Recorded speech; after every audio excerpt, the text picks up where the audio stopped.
Okay, let's dive right into this explainer. We tend to think of toxicology as a simple math problem, right? Like a certain amount of poison equals a certain amount of harm. But the truth is actually entirely different depending on what stage of life we're in. Today, we're going to explore how our bodies act as these incredibly dynamic, constantly shifting biological filters. If you've ever studied emergency medicine, you know the drill for assessing a poisoned adult. You check the vital signs, the eyes, listen to lung sounds, check the skin. It's a classic clinical focus. But in toxicology, relying on a one-size-fits-all approach based purely on that standard adult model is, well, it's actually quite dangerous.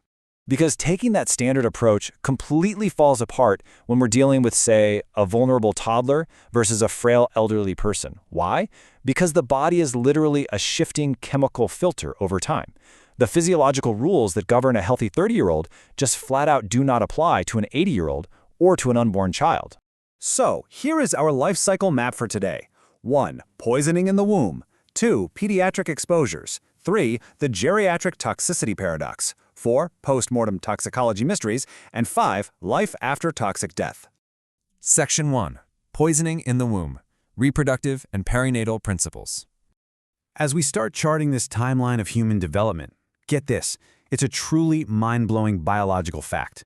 Female germ cells, the eggs, are actually formed in utero, meaning if an expectant mother is exposed to certain toxic substances or xenobiotics, that exposure can alter the developing eggs inside her fetus. We are literally talking about toxicological impacts that can span multiple generations. Wild, right? At this stage of life, the big foundational threat we're looking for is a teratogen. A teratogen is basically any substance, a medication, an environmental chemical, radiation, that causes physical birth defects. And it operates on a dose-response curve.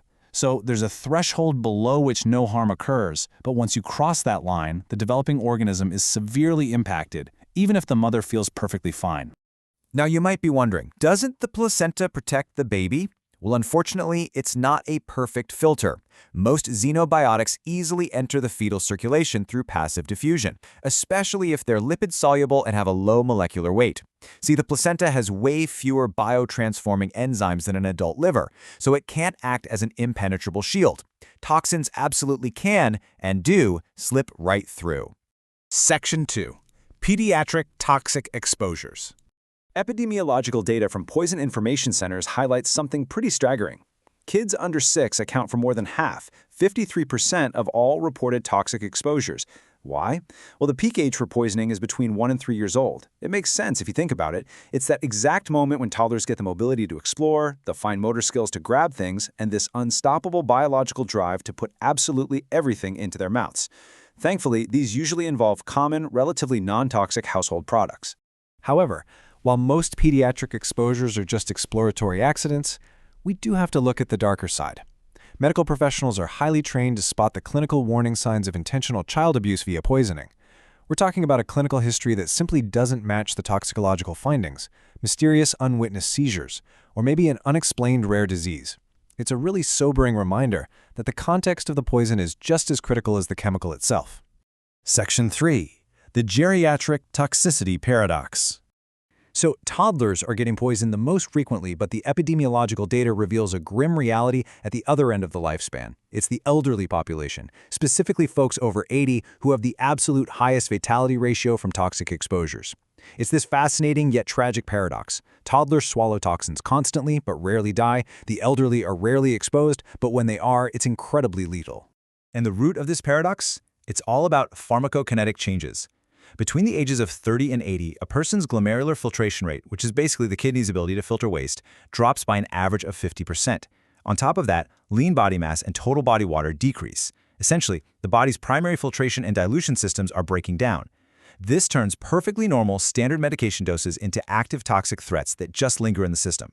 Because of these physiological changes, a huge focus in patient safety and risk management is distinguishing a true unintentional poisoning from an adverse drug event, or ADE. Older adults frequently deal with polypharmacy, taking multiple prescriptions at once. When you mix drugs like beta blockers or anticholinergics inside a body that has half the kidney function it used to, severe toxicity can happen without anyone ever making a dosing mistake. Section 4. Post-mortem toxicology mysteries. Now we're crossing the threshold into forensics. You might assume a chemical just locks into place at the moment of death, serving up a perfect frozen chemical snapshot for the medical examiner. But the reality is so much more mysterious. Does a poison stay put after you die? The answer is a resounding no. It comes down to a phenomenon called postmortem redistribution. When autolysis kicks in, that's the first stage of decomposition. Cell membranes fail, they get leaky. All those xenobiotics that were trapped inside the cells suddenly flood out into the blood and extracellular space.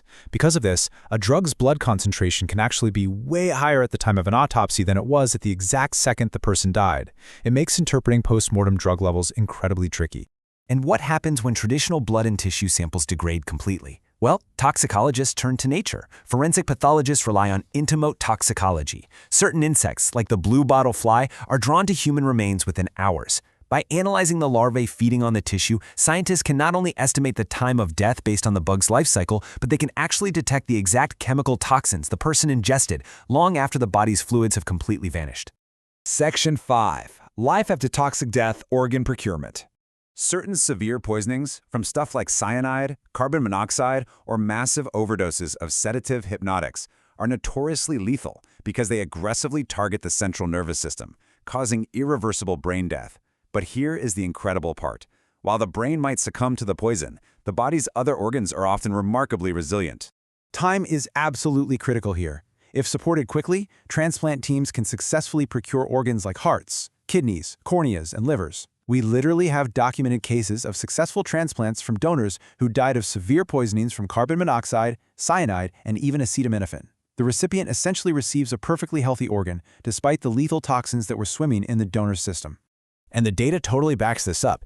It is truly remarkable. The survival rates for patients receiving organs from poisoned donors are effectively identical to those receiving organs from non-poisoned donors.